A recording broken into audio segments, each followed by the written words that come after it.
Sir నమస్తే అండి. ఏం పేరు? బాబురావు నా పేరు. బాబురావు. ఎక్కడ ఉంటారు సార్? అవిస్పేటలో. సార్ ఏం లేదు, ఇప్పుడు జిహెచ్ఎంసీ ఎన్నికలు రాబోతున్నాయి తెలంగాణ రాష్ట్రంలో. సో మరి 3 పార్టీలు ప్రధానంగా అయితే ఉన్నాయి. అంటే సార్ ఈ డిలిమిటేషన్లో డివిజన్లు పెరుగుతున్నాయి, కార్పొరేటర్లు కూడా పెరుగుతూ ఉన్నారు, స్థానాలు పెరుగుతున్నాయి. సో మరి ప్రధానంగా చూస్తే బీఆర్ఎస్ ఉంది, బీజేపీ ఉంది, కాంగ్రెస్ ఉంది, కవిత పార్టీ కూడా ఉంది, పవన్ కళ్యాణ్ కూడా ట్రై చేస్తున్నాడు. ఎలా ఉండబోతుంది ఏంటి మీ ఒక ఓటర్గా మీ అభిప్రాయం ఏంటి? మనం ఎవరు బాగా అభివృద్ధిగా చేస్తే వాళ్ళకి ఓటేయాలనుకుంటున్నారు ఎవరైనా, అంతే. ఎవరు అభివృద్ధిగా చేస్తారు? ఇప్పుడు ఉండాలంటే ఇప్పుడు వాళ్ళంతా వచ్చేటోళ్ళు అంతా ఇంకా చేయలేదు కాబట్టి వాళ్ళ గురించి మనకు ఇంకా అర్థం కాదు కదా. ఇప్పుడు చేసే ఎవరు మా బాగా చేస్తే వాళ్ళతో వాళ్ళకి వేయగలుగుతారు పని బట్టి. అంటే ఇప్పుడు లాస్ట్ టైం జిహెచ్ఎంసీ ఎన్నికలు Congress party, BJP party and BRS party మధ్య జరిగినాయి. అప్పుడు బీఆర్ఎస్కి బీజేపీకి బాగా సీట్లు వచ్చినాయి, కాంగ్రెస్ పెద్దగా రాలే. మరి ఇప్పుడు కాంగ్రెస్ పార్టీ అధికారంలో ఉంది, మళ్ళీ బీజేపీకి కూడా మళ్ళీ ఒక అవకాశం వాళ్ళు కూడా కోరుకుంటున్నారు. ఎలా ఉండబోతుంది, ఎవరికి ఇస్తే బాగుంటుంది అనుకుంటారు? ఇప్పుడు కాంగ్రెస్ వాళ్ళే వస్తాయి అనుకుంటాను నేను. కార్పొరేటర్ అంటే మేయర్ కాంగ్రెస్ అవుతుంది అనుకుంటాను నేనైతే. ఎందుకు బీజేపీ కానీ అంటే ఇప్పుడు అధికారంలో వీళ్ళు ఉన్నారు కాబట్టి వీళ్ళు కంపల్సరీగా అవుతారు కదా. అట్లా ఇప్పుడు అధికార పార్టీ మరి 6 గ్యారెంటీలు అమలు అవుతున్నాయి. అది కొన్ని చేశారు, కొన్ని కాదు ఇంకా, అంతే. బస్సు ఒకటి వస్తుంది, బస్సు వస్తుంది, గ్యాస్ ఏదో ఇచ్చినట్టున్నారు. వస్తుంది. ఇది మరి 24 గంటలకు 200 లీటర్ల కరెంటు. అది కొన్ని సార్లు అయితే కొన్ని సార్లు కాల. ఇప్పుడు ఉన్నదాన్ని బట్టి కాబట్టి ఓకే, అంతే అంతే ఉన్నదాన్ని బట్టి. సో మరి 10 ఏళ్ళు బీఆర్ఎస్కి ఇచ్చారు అవకాశం, మరి 5 ఏళ్ళు కాంగ్రెస్కి ఇచ్చారు. మరి ఒక అవకాశం బీజేపీకి రాదంటారు? చెప్పలేము. మీరేమనుకుంటున్నారు? చెప్పలేము. ఇప్పుడు పోయినసారి వచ్చినట్టయితే వాళ్ళకు కూడా అవకాశం ఉంటుంది అట్లా, ఇవాళ ఏదన్నా చెప్పలేము.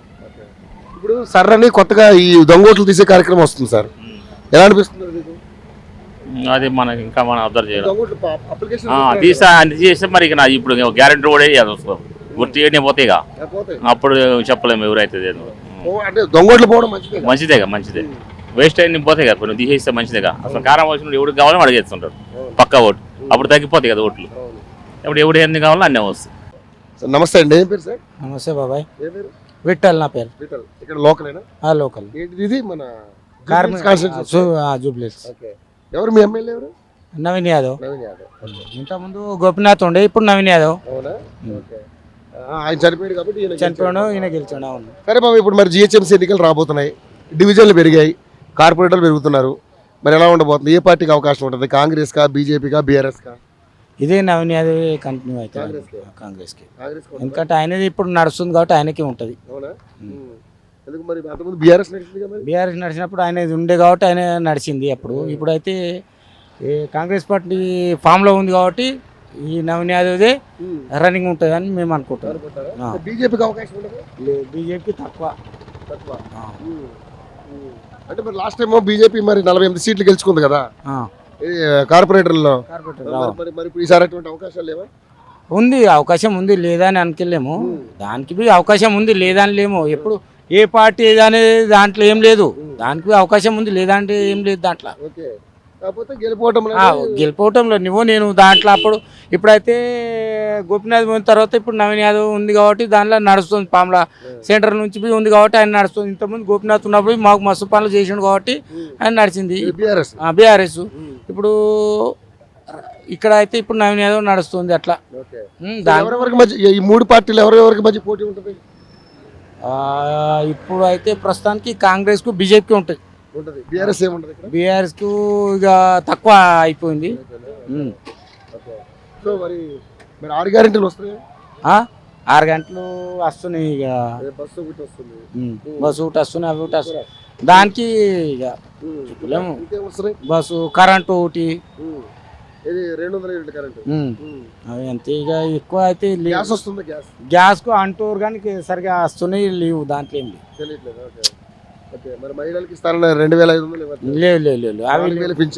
అవి ఏం లేవు. మహిళ చీరలు గీరలు అన్నారు, అవన్నీ ఇప్పుడు మళ్ళీ ఏమో చెప్తామంటారు. వస్తే ఇంకా తయారు చేసినామంటారు కానీ అది ఏం లేదు ఇప్పటి వరకు అయితే. ఏమో ఇప్పుడు ఉన్నాయి అంటారు. ఇప్పుడు మరి జడ్పీటీ ఎలక్షన్లా ఉన్నాయా అని అంటారు. చెప్పలేము దానికి. సరే మరి ఇప్పుడు ఈ ఎస్ఐఆర్ అంటే ఎన్నికలు ఇది దొంగ ఓట్లు తీసే కార్యక్రమం జరుగుతుంది, ఎలా అనిపిస్తుంది? ఇదైతే బాగానే ఉంది. దీంట్లో దొంగ ఓట్లు ఊర్లో ఉన్నోళ్ళే ఇక్కడ ఉన్నోళ్ళే ఒక జాగాలో ఉండేటట్ల ఇదైతే సరే కరెక్ట్ ఆన్లైన్ చేస్తారు. ఇక్కడ ఉండి అక్కడ ఉన్నోళ్ళే డబల్ ఓట్లు ఒక్కోసారి ఏంటంటే ఊర్లో ఉన్నోళ్ళు ఈడ చేసిన వాళ్ళు ఊర్లో వేస్తారు అట్లాంటి క్యాన్సిల్ చేసి ఇది కరెక్టే, ఇది ఓకే, ఇది బాగుంది. ఎక్కడైనా ఒకసారి ఇప్పుడు ఈడ ఉన్నా అనుకో ఇక్కడనే వేసుకోవడానికి ఇది బాగుంది. ఊర్లో ఉండుకో ఇక్కడ క్యాన్సిల్ చేసుకో, ఇది బాగుంది. ఓకే మొత్తానికి అయితే మరి ఇప్పుడు ఈసారి జిహెచ్ఎంసీ మేయర్ కాంగ్రెస్ అంటారు. కాంగ్రెస్ ఓకే పక్క ఆయనే ఉన్నాడు కాబట్టి ఆయనే మేమైతే.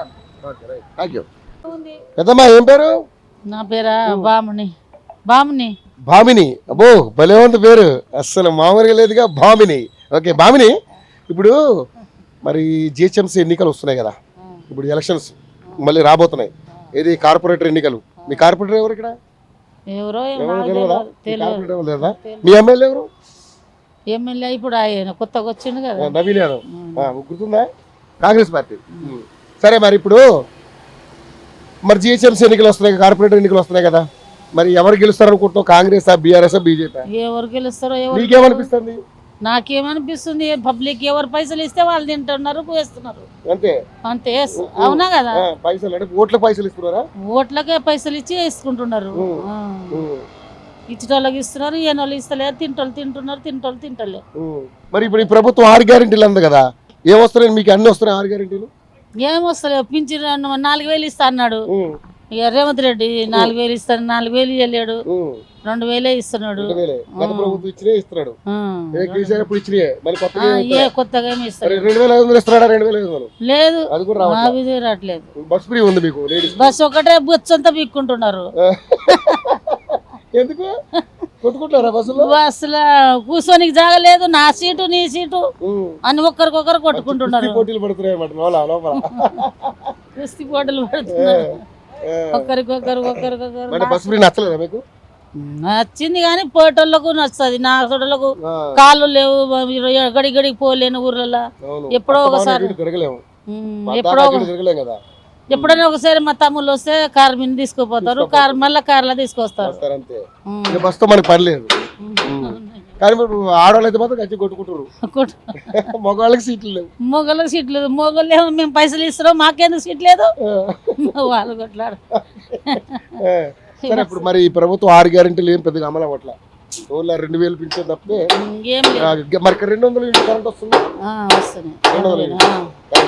మరి గ్యాస్ వస్తుంది. గ్యాస్ కూడా అంటే అది కాదు మరి సబ్సిడీ లేదు 1,000 రూపాయలు గ్యాస్. 500 గ్యాస్ లేదు, రావట్లేదు. 1,000 రూపాయలు కట్టాల్సిందే, 50 రూపాయలు. మరి మరి ఇప్పుడు ఈ ప్రభుత్వం బాగా పనిచేస్తుంది, అంతకుముందు కేసీఆర్ ప్రభుత్వం కేసీఆర్ మంచిగా చేసింది. ఇప్పుడు బీజేపీ వాళ్ళు కూడా మరి వాళ్ళు కూడా తెలంగాణ రావడానికి కష్టపడ్డారు కదా. వచ్చినాయి మంచిగా, అప్పుడు నీళ్ళు వచ్చినాయి, చిలకల్లా కూడా బోర్లు మంచిగా వచ్చినాయి, అన్ని మంచి సౌరకం ఉండే. ఇప్పుడు అంతా మంచిగా లేదు. 4 రోజులకు 3 రోజులకు వస్తాము, ఒక రోజు తప్పించి ఒక రోజు వస్తాము. 4 రోజులకు వస్తుంది నీళ్ళు. ఫ్యామిలీ ఉంటే అస్సలు సరిపోతలేదు. ఉంది కానీ 4 రోజులకు సంగారెడ్డికి వెళ్ళి వస్తాడంట, 4 రోజులకు ఓ రోజు వదులుతాడు, సేపే గంట సేపే వదులుతాడు, బంద్ చేసి వెళ్ళిపోతాడు. సరిపో మరి ఏం చేయాలి, కొనుక్కో. లీడర్లు అంటున్నారు కొనుక్కొని పోసుకోరు, ఏం చేయమంటావు, వాన వస్తలేదు, నీళ్ళు లేవు, మరి ఏం చేస్తావు, బయట దేశంలో కొనుక్కొని తాగుతున్నారు, మీరు కొనుక్కొని తాగురు అంటారు లీడర్లు. ఎన్ని రోజులు 10 మంది ఉన్న వాళ్ళు ఎట్లా తాగుతారు, చిన్న పిల్లలు ఉన్న వాళ్ళని అట్లనే గడుపుతున్నాం. మరి ఇప్పుడు పువ్వు గుర్తుంది కదా బీజేపీ, మరి వాళ్ళు కూడా ఒక అవకాశం అడుగుతున్నారు, వాళ్ళకి ఏమైనా అవకాశం ఉంటుందా? ఏమో మరి తెలియదు, ఎవరికని చేస్తాడు ఏమో. ఈయన రాడు, ఆయననే వస్తాడు, కేసీఆర్ వస్తాడు అంటున్నారు అందరు. కేసీఆర్ వస్తాడు, ఈసారి ఏం చేస్తలేడు, అన్ని ఉన్నాయి పీకేస్తున్నాడు, అన్ని కూల కొడుతున్నాడు. ఇదే నాదే ఇల్లు, ఎన్టీ రామారావు ఇచ్చింది. ఎన్టీ రామారావు గారు ఎన్టీఆర్ గారు ఇచ్చిన ఇల్లు అప్పట్లో ఈ గుట్ట మీద. అప్పుడు ఎంత కూడా ఆడకుండా బతికినామో, నీళ్ళు లేవు, కట్టెలు లేవు, తినడానికి కష్టమే కదా. కొండ ఏడన్నా పోవాలంటే పనికి పోవాలంటే మొగోళ్ళు పనికి బిర్ల మందిరికి పోవాలి, పని చేసుకురావాలి, ఆడవాళ్ళకి పిల్లలకు నడపాలి. అట్లా బతికినాము. సరే మరి ఇప్పుడు దొంగ ఓట్లు తీసే కార్యక్రమం జరుగుతుంది. దొంగ ఓట్లు తీసేస్తాం మళ్ళీ ఇంటికి మీకు ఇచ్చారా అప్లికేషన్ ఇచ్చారా ఓటు? ఇప్పుడు మరి దొంగ ఓట్లు తీసేసాడు మంచిది కాదు? తీసేయాలి, మరి దొంగ ఓట్లు తీసేయాలి. అంటే ఒక్కొక్కరికి రెండు ఓట్లు ఉండడం రెండు ఏం లేదు, అందరికి ఒకరే ఉంది. అదే కానీ ఇక్కడ ఓటేసి ఊళ్ళో వేసి ఊళ్ళో ఇక్కడ లేదు, నాకు అక్కడే ఉంది. అంతకుముందు ఊళ్ళో ఉండే, అక్కడ తీసేసి ఇక్కడ వేయించుకున్నా. సిలిండర్ రాదు, గ్యాస్ రాదు, బియ్యం రావు అంటే ఇక్కడే వేసుకున్నా. పింఛన్ రాదంటే ఇక్కడే చేయించుకున్నా. ఇక్కడే ఇప్పుడు మరి కేసీఆర్ వస్తే బాగుంటుంది అంటున్నారు అందరు జనాలు. నేను ఒకదాన్ని వేస్తే కేసీఆర్ వస్తాడా? పబ్లిక్ అందరు. నేను ఎవరు వస్తే వాళ్ళే మంచిగా, మనకేం చేసేది ఉంది? ఎవరు వస్తే వాళ్ళు బతకాలి. మన కష్టం మనమే తింటున్నాము. మన పైసలు మనం కష్టం చేసుకొని మన బియ్యం, మన గింజలు మనమే, మన పిల్లలు మనం చూసుకోవాలి. ఎవరిది ఏం వాళ్ళు వస్తే ఏమి ఇయ్యరు, వీళ్ళు వస్తే ఏమి ఇయ్యరు. ఎవరిది వాళ్ళది. ఏంటంటే పింఛన్ గురించి కోడళ్ళకి ఇస్తా, బిడ్డలకి ఇస్తా, తల్లులకి ఇస్తా, తండ్రులకి ఇస్తా అని చెప్పి ఏమి ఇస్తలేడు. అదే బాధ. అక్క నమస్తే అక్క. ఏం పేరు అక్క? సుజాత. ఈ బోరబండి. అవునండి అక్క. ఏం లేదు, ఇప్పుడు జిహెచ్ఎంసీ ఎన్నికలు వస్తున్నాయి అక్క. మరి అన్ని పార్టీలు కూడా ఇప్పుడు ప్రజల దగ్గరకు వస్తారు. మా పార్టీలు గెలిపించండి, మా పార్టీని గెలిపించండి అంటూ. జిహెచ్ఎంసీ ఎన్నికలు ఎందుకంటే ఇప్పుడు ఈసారి డీలిమిటేషన్లో డివిజన్లు పెరిగాయి, సీట్లు కూడా పెరిగాయి. సో మరి ఈసారి కార్పొరేట్లు ఎక్కువ అవుతారు. మరి కార్పొరేట్లు ఎక్కువ పెరుగుతారు. ఇప్పుడు మీకు మొన్నటిదాకా 5-6 ఉన్నారనుకో, ఇప్పుడు 7-8 మంది అవుతారు. అంటే 3-4 పెరుగుతారు అన్నమాట, 3-4. సో మరి ఏంటి మీరేమనుకుంటున్నారు? ఏ ప్రభుత్వం అంటే ఏ పార్టీ వస్తే అధికారంలోకి వస్తారు? మేయర్ ఎవరైతే బాగుంటుంది అనుకుంటారు? కాంగ్రెస్ పార్టీయా, బీఆర్ఎస్ పార్టీయా, బీజేపీ పార్టీయా, లేదా పవన్ కళ్యాణ్ వస్తున్నాడు ఆయనదా, జనసేననా, లేకపోతే కవిత ఆమె కూడా పార్టీ పెట్టుకుంది కదా, ఆమెనా? ఎవరు గెలిస్తే బాగుంటుంది? ఇదే టీఆర్ఎస్ అనుకుంటున్నాం. కేసీఆర్ బీఆర్ఎస్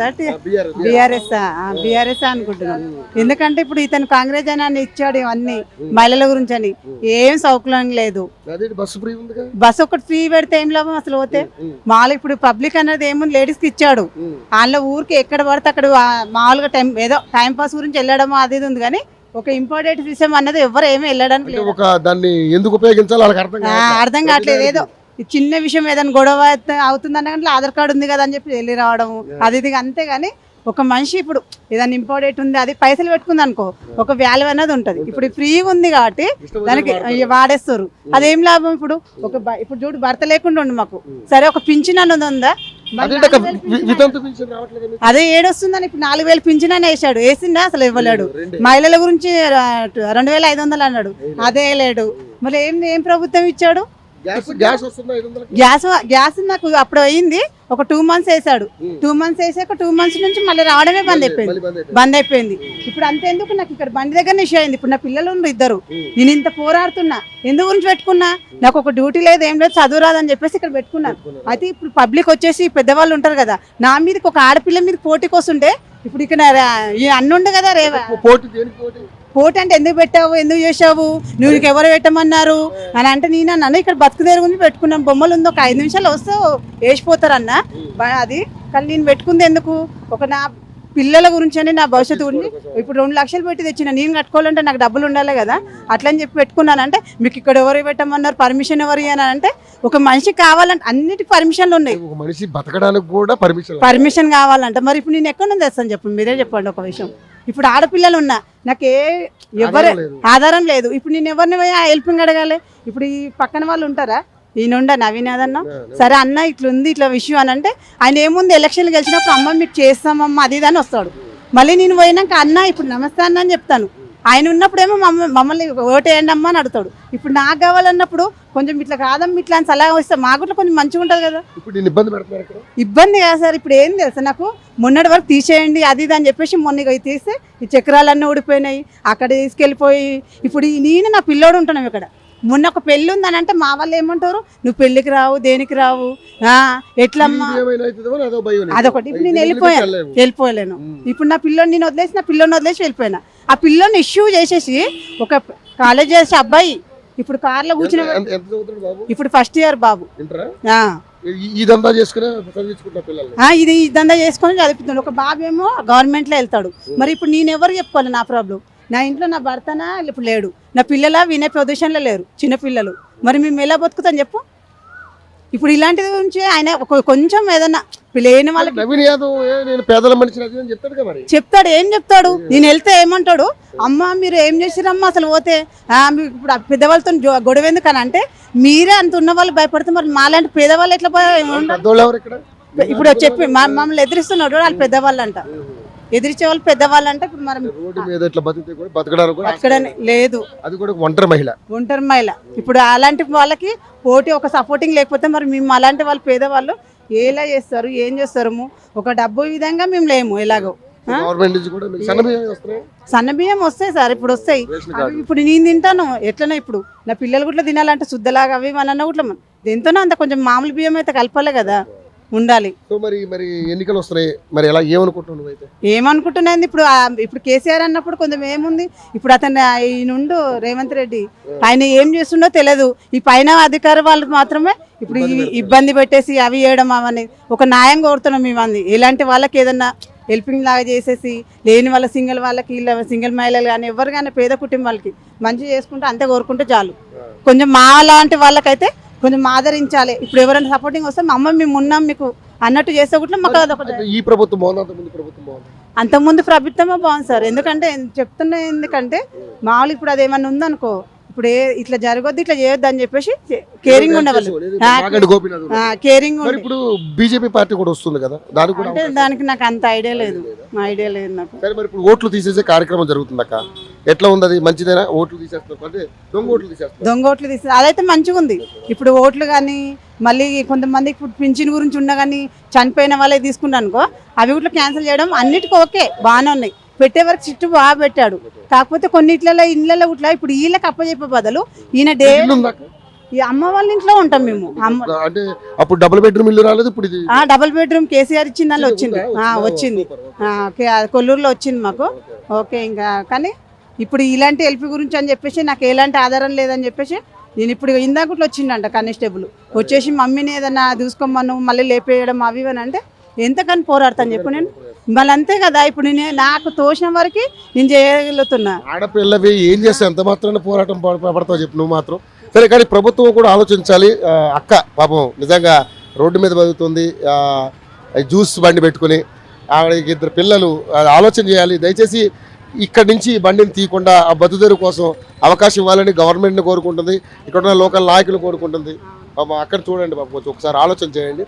ఓకే అక్క, ప్రభుత్వానికి మనం చెప్పాము, చూద్దాం వాళ్ళు ఏం చేస్తారనేది. ఓకేనా? మేము అదే పడకు. థ్యాంక్స్ అక్క.